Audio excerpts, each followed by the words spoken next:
আপনি কি জানেন আপনার প্রিয়জন কবরে আপনার অপেক্ষায় থাকেন?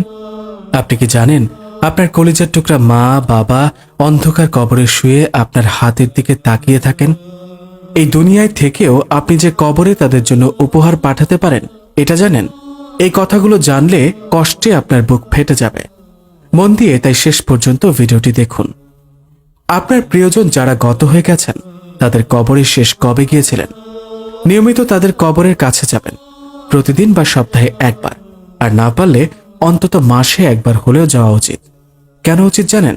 যখন কোনো মুসলিম ব্যক্তি দুনিয়াতে পরিচিত তার কোনো মৃত ভাইয়ের কবরের পাশ দিয়ে গমন করে এবং তাকে সালাম দেয়, তখন তার সালামের উত্তর দেওয়ার জন্য আল্লাহ তার রূহকে ফেরত দেন।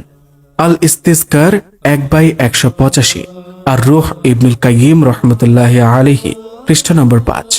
সুবহানাল্লাহ। দুনিয়াতে থাকে আত্মীয় স্বজন, ছেলে সন্তানের দোয়া যে কবরবাসীদের জন্য কত উপকারে আসে তার ছোট একটা উদাহরণ আপনাদের সামনে পেশ করি। এক ব্যক্তি জান্নাতে যাবেন। তিনি আল্লাহ তাআলাকে বলবেন, হে আমার রব, আমি কি করে জান্নাতে আসলাম? আমি তো এমন কোনো আমল করিনি, এমন কোনো ভালো কাজ করিনি যার জন্য আমি জান্নাতের সর্বোচ্চ জায়গায় আসতে পারি। তখন আল্লাহ তাআলা বলবেন, তোমার সন্তান তোমার জন্য প্রতিদিন দোয়া করে, কান্না করে। তুমি তোমার সন্তানের দোয়ায় জান্নাতের সর্বোচ্চ জায়গায় এসেছ। হাঁটতে চলতে কখনো যদি আপনার মা বাবার কথা মনে পড়ে তাহলে তাদের জন্য দোয়া করবেন। নামাজের পর মোনাজাতে তাদের নামটা আল্লাহর কাছে বলতে ভুলবেন না। আল্লাহ রব্বুল আলামিন তো মা বাবার জন্য কি দোয়া করব তা আমাদের শিখিয়েও দিয়েছেন।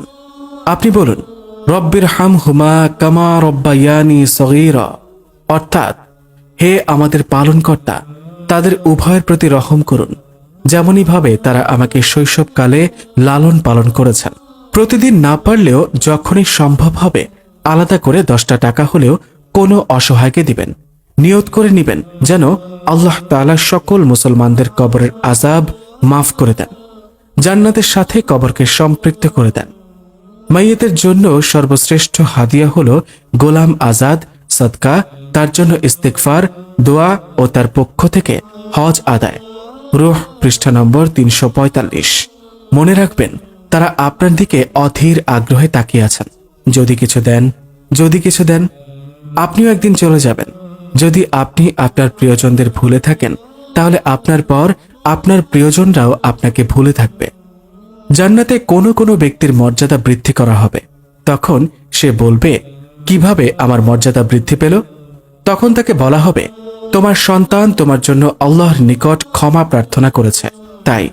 ইবনু মাসা 2/1207, মাজমাউজ জাওয়াইদ 10/210, সিলসিলা সহিহা 4/172।